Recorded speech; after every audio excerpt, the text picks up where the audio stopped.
between 30 and 35 watts, great for real small soldering jobs, but it doesn't have a hot I can't talk today.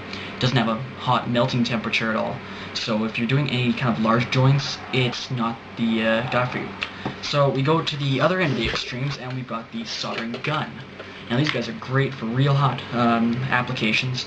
They're great for real large joints, but if you're trying to do anything small, or you're trying to do work with any equipment that's, how should we say, not very tolerant with heat, then basically you're screwed with one of these guys.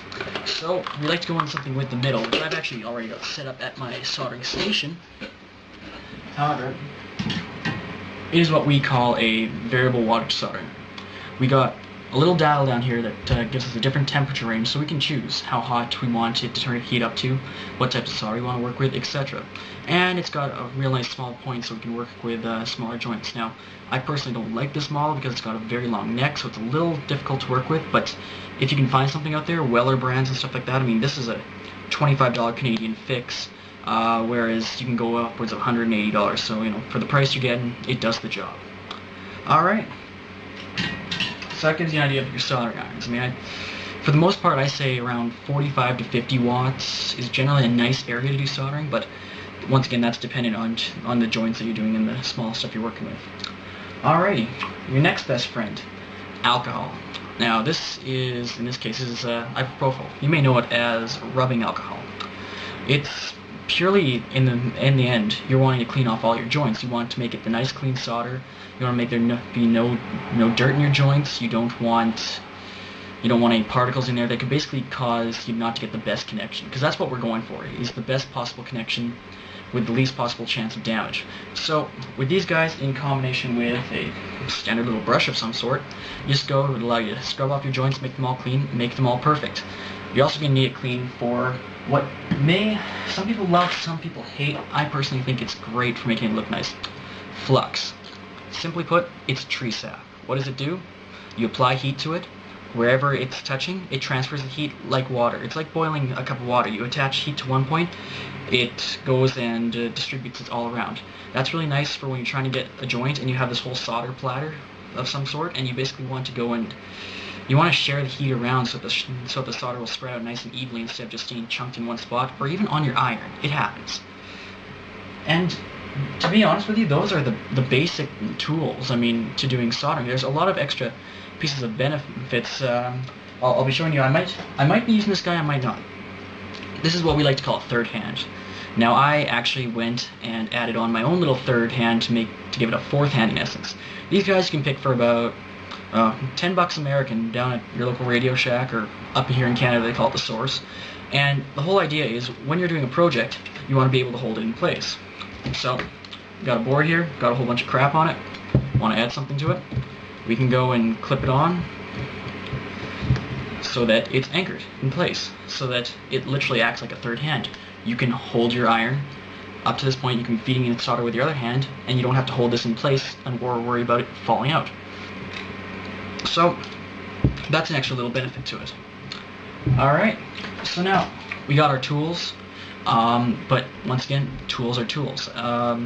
We know how to use them, but we need to learn the best technique. So let's go over to the soldering bench. Alrighty, here we are over at the soldering bench here, aka my dresser. General practices when it comes to soldering. Number one, I've got all these rings on here right now. Now that's not a good idea. Why? If you slide your iron over, metal heats up, it conducts very well. So even though it doesn't look like it would hurt, yeah, it would hurt, because you have to pull that hot metal off your fingers, and that would not be good. So basically, basic idea is take off any kind of thing, anything that could get in the way of soldering, especially metal-wise, or anything that could conduct. Even though your skin can slightly burn, it takes a good time to hold it against your finger. I mean, if you bump it, you bump it. Everyone does. Number two, you have to make sure you have a good eyesight view of everything. So, in my case, I got long hair. I am going to put on a hat. However, the main keys for the soldering is make sure you're on a surface that won't be susceptible to heat. So, in this case, I'm on an oil-based, some kind of paint thing that basically it won't catch fire or anything. If solder lands on it, it'll solidify. It won't fall off. If you were doing it on wood, you can sometimes get away with it. Any kind of fabric, no, I would not recommend it at all. But But alright, let's get on with it. Now, I'm not sure if the camera will come through clearly here.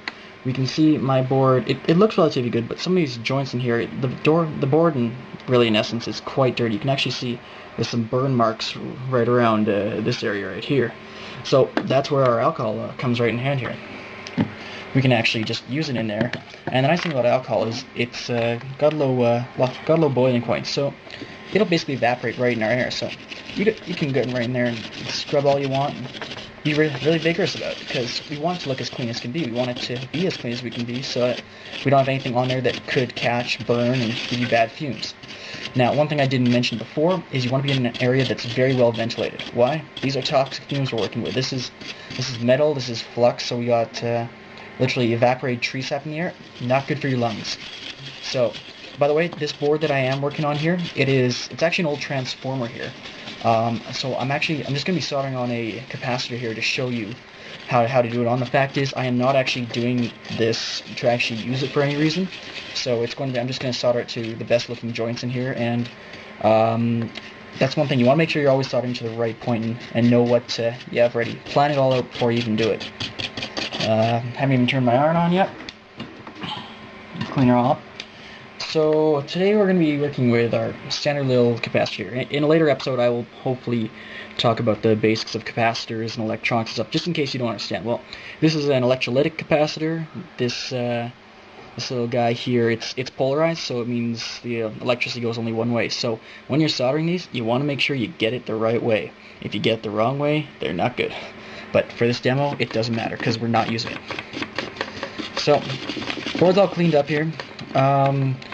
I'll just be working with a larger joint. We can work with any of these smaller ones, but the fact is, I mean, it's easier to see on camera to see how you got the proper joints. Now, on most boards today, if you look at them, they have any kind of joints. Sometimes they do them good, sometimes they do them bad. But what you generally want to get is you want to still be able to see the original outline of this wire going into it, and you want to see it as basically like a bend, kind of like an inverse squared function. I know that's probably a bad description of it, but I'll somehow import a diagram into this video here and then add some stuff in the show notes, image-wise. But the basic idea is, for any of these little guys, you want to still be able to see the wire coming through, but you want it to look like it's all one part, and you don't want to see it look like a dome. You want to see it as basically, yeah, it's not going to come through very clearly, I know that, but yeah, I'll take diagrams or put it right into video or a close-up screenshot of some sort.